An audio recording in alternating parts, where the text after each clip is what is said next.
O nome da pregação de hoje é Alegria em meio ao sofrimento. Romanos capítulo 5, versículo 2.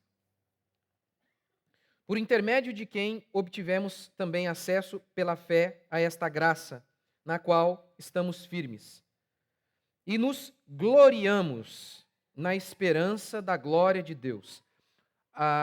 Ele se gloria, é aquela ideia mesmo de se orgulhar. Ele se orgulha, ele se enche de regozijo na salvação que Cristo deu a ele. Ele olha o seu destino eterno e pensa: meu Deus, olha para onde eu vou. E ele se enche de regozijo. Ele se orgulha disso. Ele pode ser um fracasso aos olhos deste mundo.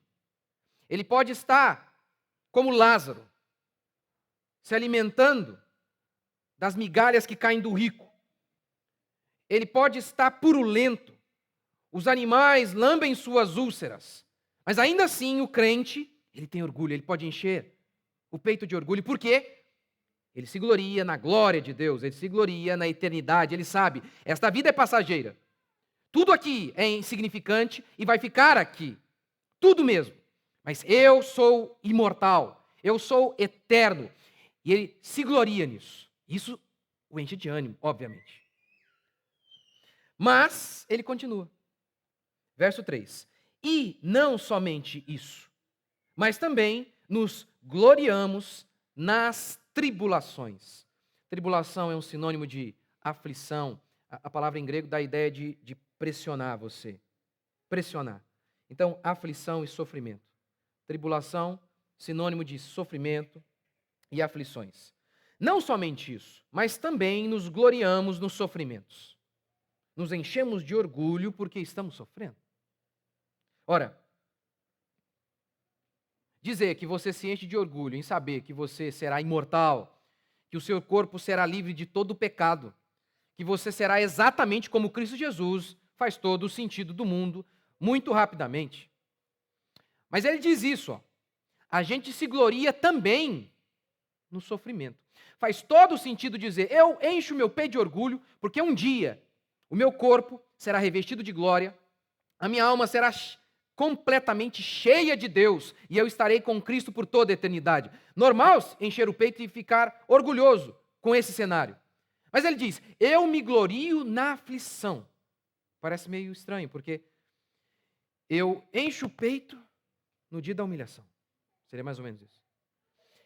Eu regozijo no dia do sofrimento. É o que Paulo está dizendo.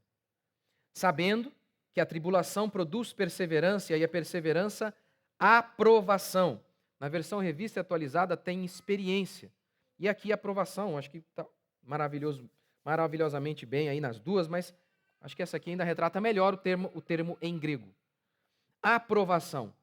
E a aprovação, a esperança. E a aprovação, a esperança. Até aí. Você consegue notar o caráter miraculoso do Evangelho? Ora, na teologia da prosperidade, você enche o peito de orgulho e se gloria na eternidade, claro. Se gloria, para eles, com o bolso cheio.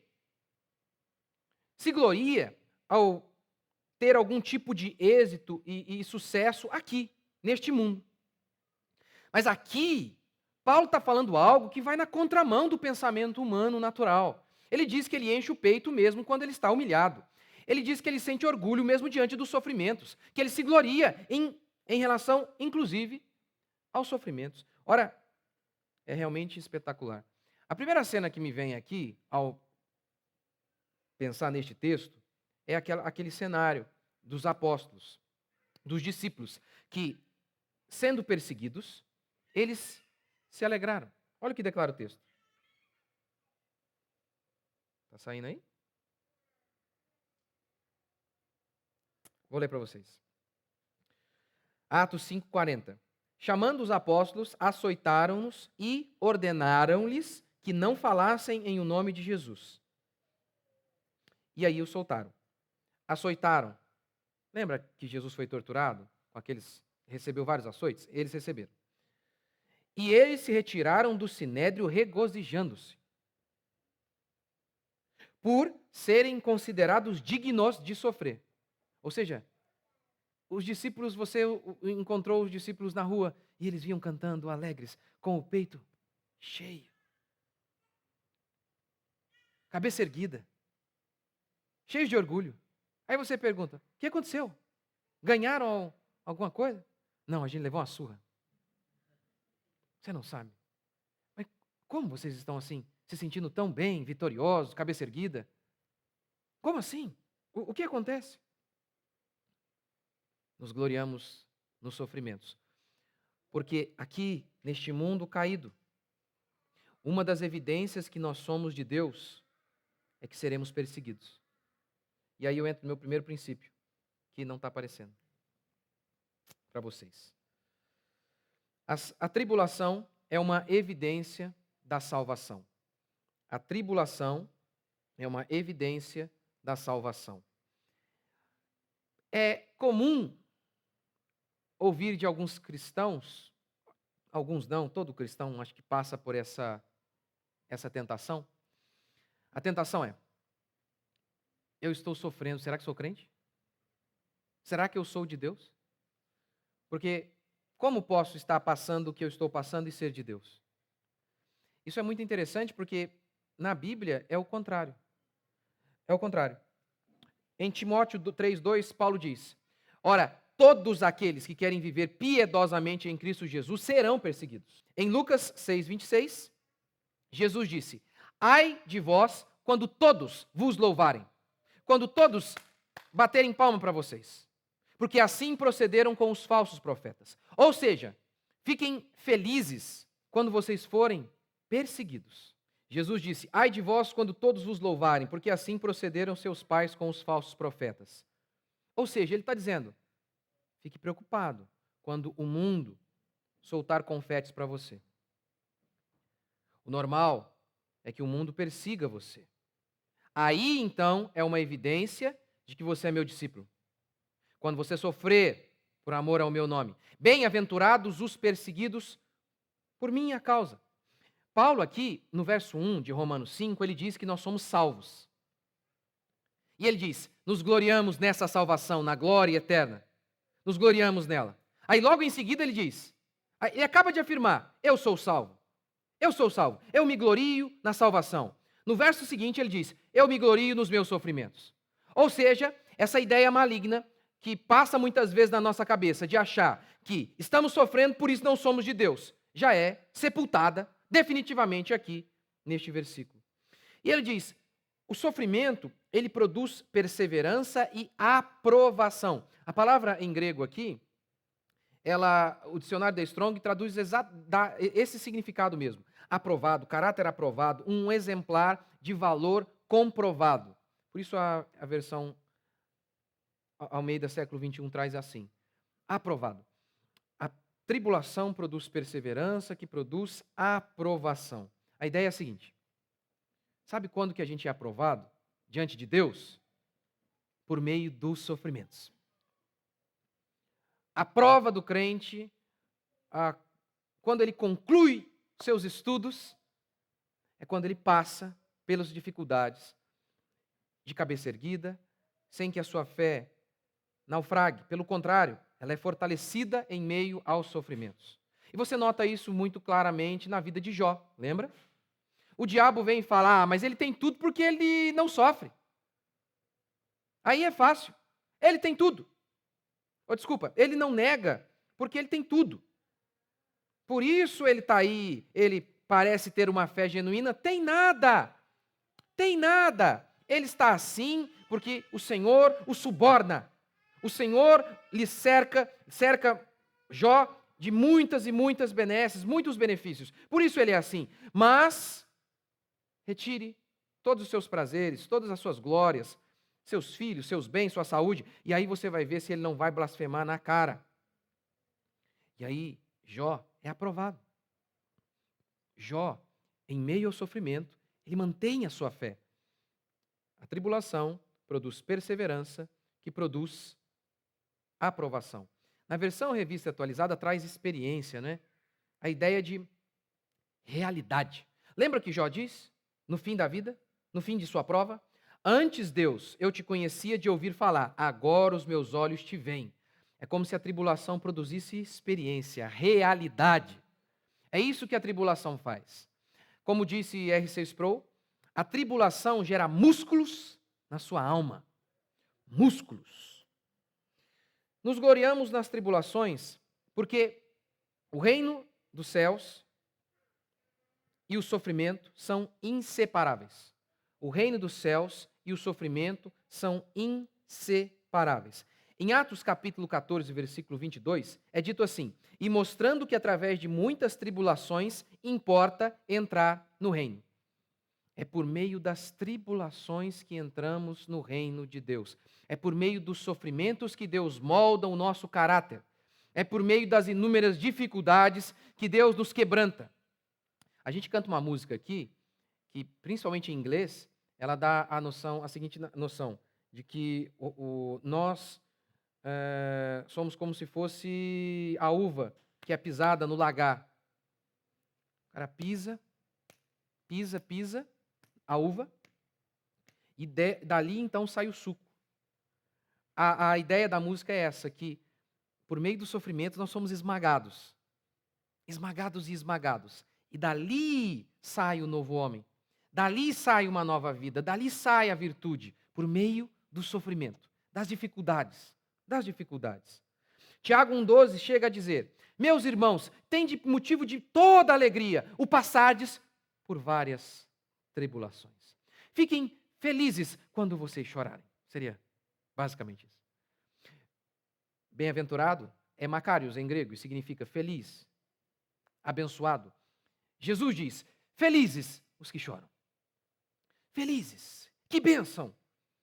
Eu sei, a nossa geração, o nosso país nem chegou a ver guerra, com exceção lá da Guerra do Paraguai, alguma coisinha mais aí, né? Quer dizer, teve bastante conflito, principalmente período republicano, antes do período da proclamação da República. Mas assim, nossa geração não sabe o que é isso. Não sabe. O metiolate, como o pessoal já falou, parou de arder, não é? É uma facilidade enorme. E é impressionante que você, diante de todas essas facilidades, você tem... Poxa, antigamente, hoje, doenças que são facilmente resolvidas aí, há vacinas para vários tipos de doença. Antigamente, crianças morriam. O índice de mortalidade infantil na Inglaterra, pouco antes da Revolução Industrial, era altíssimo. Altíssimo. Altíssimo. A expectativa de vida baixíssima. Em alguns lugares, como Manchester, girava em torno de 40 anos. Pensa nisso, gente. O cara, 35 anos, era um idoso. É o que declara Leandro Narlock no seu livro O Guia Politicamente Incorreto da História do Mundo. Que coisa, que coisa. Hoje há facilidades, não? Muitas e muitas facilidades. E parece que justamente isso deixou os homens tão mais fracos. Eles choram rapidamente. Eles desistem facilmente. Não têm músculos espirituais. Não são fortes por dentro. Não são. Ora, ele diz aqui: eu me alegro, eu me glorio, porque a tribulação produz. A tribulação produz. A tribulação produz. Que coisa. 2 Coríntios 4,17. Porque a nossa leve e momentânea tribulação produz eterno peso de glória. Aqui em Romanos, Paulo diz que a tribulação produz perseverança, que produz aprovação. Aos Coríntios ele diz: a tribulação produz peso de glória. Tiago também diz: tende motivo de muita alegria, porque a tribulação produz perseverança. Tiago, Paulo, todos concordam que os sofrimentos produzem alguma coisa. Por exemplo, Jesus. Em Jesus produziu aprendizado. Hebreus declara que, embora Jesus, sendo filho, aprendeu pelas coisas que sofreu. Neste mundo não há escola melhor do que um bom sofrimento. Um bom sofrimento. Paulo, ele foi arrebatado ao terceiro céu, desceu de lá E Jesus e Deus lhe disse então: Paulo, eu vou colocar um espinho em sua carne, porque senão você vai se ensoberbecer. E aí, Paulo ora: tira de mim o espinho. Deus diz: não, porque o meu poder se aperfeiçoa na sua fraqueza. E aí, aquela circunstância produzia humildade em Paulo. Aquele espinho na carne, aquele espinho produzia fraqueza em Paulo. E essa fraqueza gerava humildade que fazia com que Paulo estivesse constantemente buscando a Deus. A tribulação produz. A gente não sabe o que é esse espinho, porque não precisa saber mesmo. Ele fala lá que era um demônio que o esbofeteava. Era uma figura de linguagem? Era literal? Não sabemos, mas sabemos que o que importa é a ideia, né? O que é um espinho? Quando você já teve lá um espinho enfiado em você? É uma dor, né, constante, sabe? Aquele desconforto constante. É isso que os teólogos ficam debatendo. O que era o espinho? Era uma pessoa? Era uma mulher? Eram os fariseus? O que era? É irrelevante. Porque o seu espinho pode ser um cônjuge complicado, pode ser uma sogra, pode ser um pastor, enfim, pode ser tantas coisas, tantas coisas. Mas é aquela coisa que não passava, sabe? Aquele sofrimento contínuo. Mas aquele sofrimento que Deus usava para quebrantar Paulo. O sofrimento produz. Na vida do crente, sempre. Sempre produz algo. Na vida de Jó, produziu conhecimento de Deus. É interessante que, principalmente hoje, vítimas da ideia de escola, onde nós aprendemos que só há ensino se alguém entrar numa sala e tiver um professor licenciado. Porque se não for licenciado também, você não aprende nada não. Pode reparar isso. Pode reparar. Eu fico pensando quanto que isso é estúpido. Porque tudo que me moldou no que eu sou hoje, eu aprendi fora da escola. Isso que é o mais engraçado. Eu lembro do restaurante do meu pai, tudo que eu aprendi foi com os professores não licenciados. Mas a gente aprendeu isso. Só tem ensino numa sala com um professor licenciado. Eu não estou, de maneira alguma, dizendo que os livros e os professores não são uma verdadeira bênção quando eles de fato ensinam. É óbvio que não, senão o que eu estou fazendo exatamente aqui agora? Mas a vida cristã é esse equilíbrio de pregação e sofrimento. Livro e vida. E isso vale para tudo.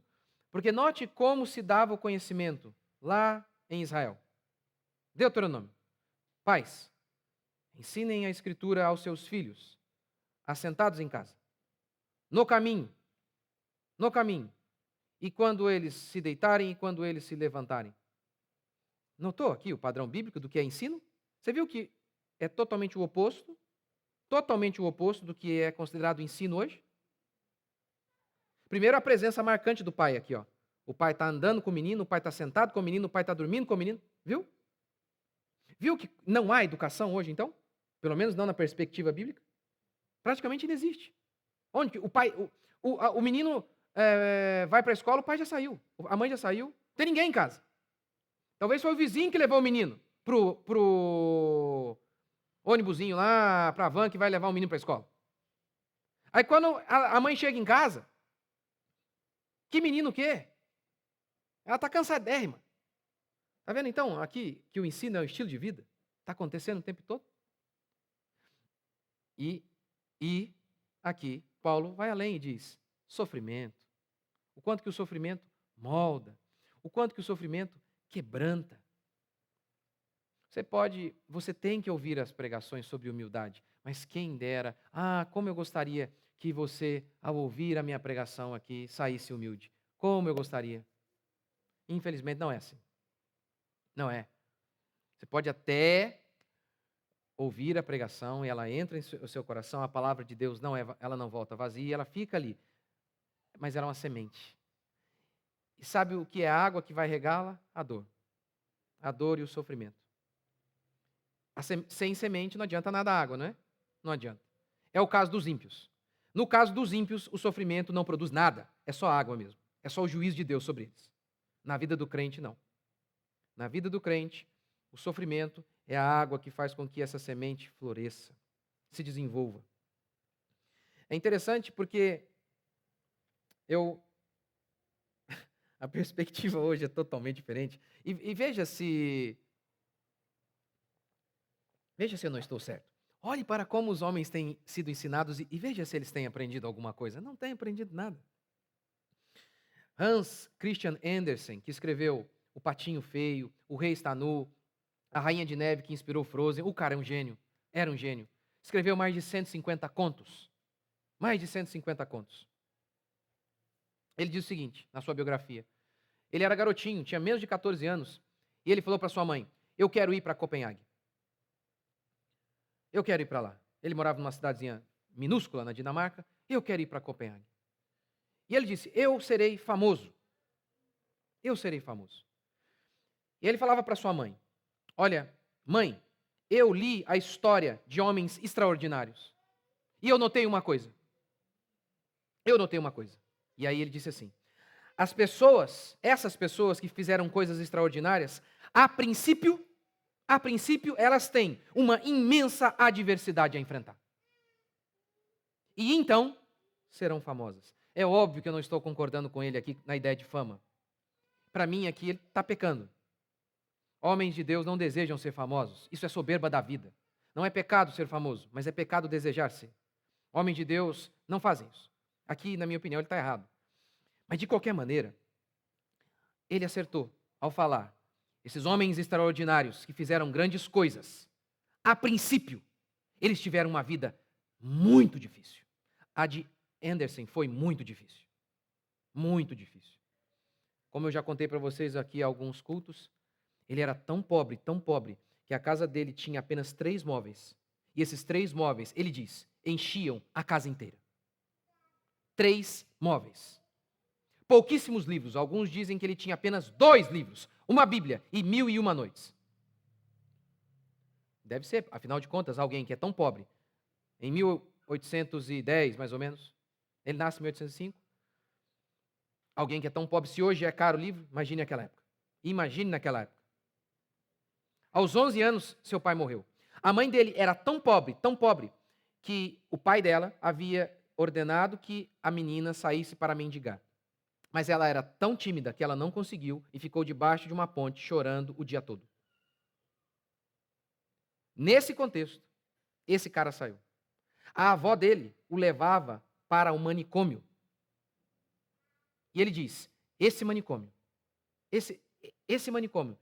despertou a minha criatividade. Quem em sã consciência faria um negócio desse, hein? Levar o filho, foi a avó dele, né? Levar o neto para o manicômio pensando, aqui vai se formar um grande escritor. Que coisa. Ora, eu vou reformular a frase dele aqui. Os cristãos, de verdade, eles têm a princípio uma vida imersa na dificuldade. Muita dificuldade. Mas então, elas serão gloriosas. Não famosas, alguns serão. Mas isso é irrelevante, porque a fama daqui também é irrelevante. Mas isso é real na vida de qualquer pessoa que faz algo digno e grandioso. Sempre há muita dificuldade. Sempre há. Sempre há. José Ortega y Gasset, no livro A Rebelião das Massas, ele define quem é o homem massa. Ele diz, o homem massa é o medíocre, que não quer superar a si mesmo. Esse é o homem massa. Ele não quer superar a si mesmo. Está vendo? E nesse sentido, até você que veio de um bom lar, você pode ter uma vida digna. Porque você tendo circunstâncias, eu acabei de falar, olha, as circunstâncias difíceis costumam moldar os grandes homens. Mas e as circunstâncias mais fáceis? Costumam estragar. Mas você pode ser um homem digno, mesmo diante de uma circunstância mais fácil. Quando você quer superar a si mesmo. Quando você vê tudo de bom que você tem e vê aquilo como um trampolim para ir além. Ir além. Por isso, Gasset vai dizer, olha, o homem massa é qualquer um. Não é o que tem diploma ou não. Não. É qualquer um que não quer superar a si mesmo. Que não quer melhorar. Esse é o homem massa, o medíocre. E aí ele tem uma frase interessante, ele diz assim: tenderíamos ilusoriamente a crer que uma vida nascida em um mundo abastado seria melhor. Mas a vida de superior qualidade é que consiste precisamente em luta com a escassez. A gente tende a achar que os melhores ambientes costumam produzir os melhores homens. Ele diz, não é assim. Não costuma ser assim. Já deve ter ouvido, né? Como é que é o ditado mesmo? É pai rico, filho nobre, neto pobre. Uma coisa assim. É realmente muito difícil. É realmente muito difícil. Eu lembro quando meu pai, eu era garoto, e todos os meninos, minha cidade, uma cidade bem pobre, e meu pai, comparado com muita gente ali, eu achava que meu pai era milionário. Era o tio Patinhas. E aí havia o depósito de bebidas. Era um galpão, um cômodo bem grande, só com refrigerante, enfim. E aí eu pegava a Coca-Cola e fazia assim. Meu pai nunca faria isso. Por quê? Como ele construiu aqueles vários restaurantes? Meu pai dormia no Fusca. Ele sabe o quanto que ele ralou. Eu não, eu acordei, a hora que eu vi, estava lá, aquele negócio enorme. Entendeu? Ele não, jamais ele pegaria um negócio e desperdiçaria assim. Ele não faria isso. A vida nascida na facilidade, ela muitas vezes acaba sendo medíocre. É aquela fala que se tem rodado aí na internet, né? Tempos difíceis geram homens fortes geram tempos fáceis geram homens fracos. Parece que é um ciclo vicioso e, infelizmente, parece ser essa a regra mesmo. É por isso que eu acho que nós vivemos uma época muito fácil. Muito fácil. E, nesse sentido, eu tento e me esforço ao máximo para instigar meus filhos e mostrar a eles que a vida hoje é bem fácil. É muito fácil. Para uma boa parte de nós. Para a maioria de vocês aqui. Para a maioria de vocês. Pense em como seria antigamente para aprender um idioma, para ler um livro. Pense nisso. Hoje você pega um celular, está aqui, ó, a notícia, pum, num clique. E os homens são analfabetos. A um clique, você tem notícia em tempo real do mundo inteiro. E os homens são analfabetos. Veja que tipo de obras, grandes obras se produzem. É raro. É raro. Olhe para trás. As grandes obras estão tudo lá atrás, naquele tempo em que os homens não possuíam muitos recursos. Note isso. Note como a tribulação produz. Note como o sofrimento não é o seu adversário. Neste mundo caído, não. Note como as adversidades servem para empurrar você. Então, o que eu e você precisamos é ter essa perspectiva cristã e não ficar chateadinho com os sofrimentos, mas abraçá-los. Afinal, não devemos abraçar a nossa cruz? Não é isso? O símbolo do cristão não é uma coroa de espinho neste mundo caído? É isso, meu irmão. A vida é sofrimento. Toda ela. Toda ela. Toda. Criar filhos é sofrimento. A gente estava, acho que, onde que a gente estava falando sobre isso? Sei lá. Mas como que muitas vezes os pais, você já reparou que muitos pais, eles não querem que os filhos sigam a carreira dos pais? Já reparou isso? Muitos pais são assim. Por quê? Porque como ele viveu ali naquele trabalho, ele sabe as dificuldades, então ele pensa, o meu trabalho é o pior do mundo. Aí você encontra um pastor, e ele fala a mesma coisa. Meu amigo, você não sabe o que eu passo. E aí você encontra um pedreiro, um servente pedreiro, ele fala, você que não sabe o que eu passo. Entendeu? A verdade é essa, todo trabalho tem um quê de sofrimento. É do suor do seu rosto que você vai comer o seu pão. A vida é assim. Criar filhos também. Quando a gente fala aqui que é uma alegria imensa, é uma alegria em meio às lágrimas, é alegria em meio à dor. É assim. Eu me alegro, diz Tiago, alegrem-se, alegrem-se por conta dos sofrimentos. É assim, sabe? É misturado. Porque a vida é assim. E a vida é sofrimento. Em todos os sentidos. Em todos os sentidos. Portanto, o que a Escritura tem a nos dizer é: meu irmão, não desanime. Não pense que Deus não ama você por conta das dificuldades e dos sofrimentos. Porque por meio deles, algo está sendo produzido em você. Ninguém aprende nada no dia que ganha. A gente aprende, como Hebreus declara, quando sofre, quando a gente sofre. Ninguém se torna melhor porque ganhou algo. Não! O dia da vitória é o dia apenas de celebrar, de comemorar. O dia de se formar algo em nós é no dia do sofrimento. O dia de sermos moldados é no dia do sofrimento. Não por acaso, você vê alguém que ganha um campeonato, que passa numa faculdade de renome, que ganha um aumento, que ganha na loteria. Você acha que essa pessoa, no auge, ela vem para a igreja? Não vem. É quando perde todo o dinheiro. É quando a mulher o abandona. É no sofrimento que as pessoas vêm. Porque é no sofrimento. O sofrimento nos aproxima de Deus. Como diria C.S. Lewis, dor é o megafone de Deus. Deus sussurra em meio aos seus prazeres, mas ele grita em meio aos seus sofrimentos. Portanto, aprenda que a vida é sofrimento, que justamente esse combate é que nos alegra a vencer, superar a si mesmo. É isso que confere propósito para nós. Você acha mesmo? Você acha mesmo que o ápice da vida, que é o sonho do brasileiro médio, chegar aquele dia em que eu ganho 10 mil reais, estou aposentado, o dia inteiro sem fazer nada? A maioria dessas pessoas estão lá, deprimidas. Não tem nada para fazer. Com 10 mil ainda é pouco, né? Se são 100 mil, dá para você viajar toda hora. Aí você até aguenta. 10 mil ainda é pouco. A vida é sofrimento. A vida é combate. Essa é a vida que vale a pena. Essa é a única vida que é possível. Vamos ficar de pé?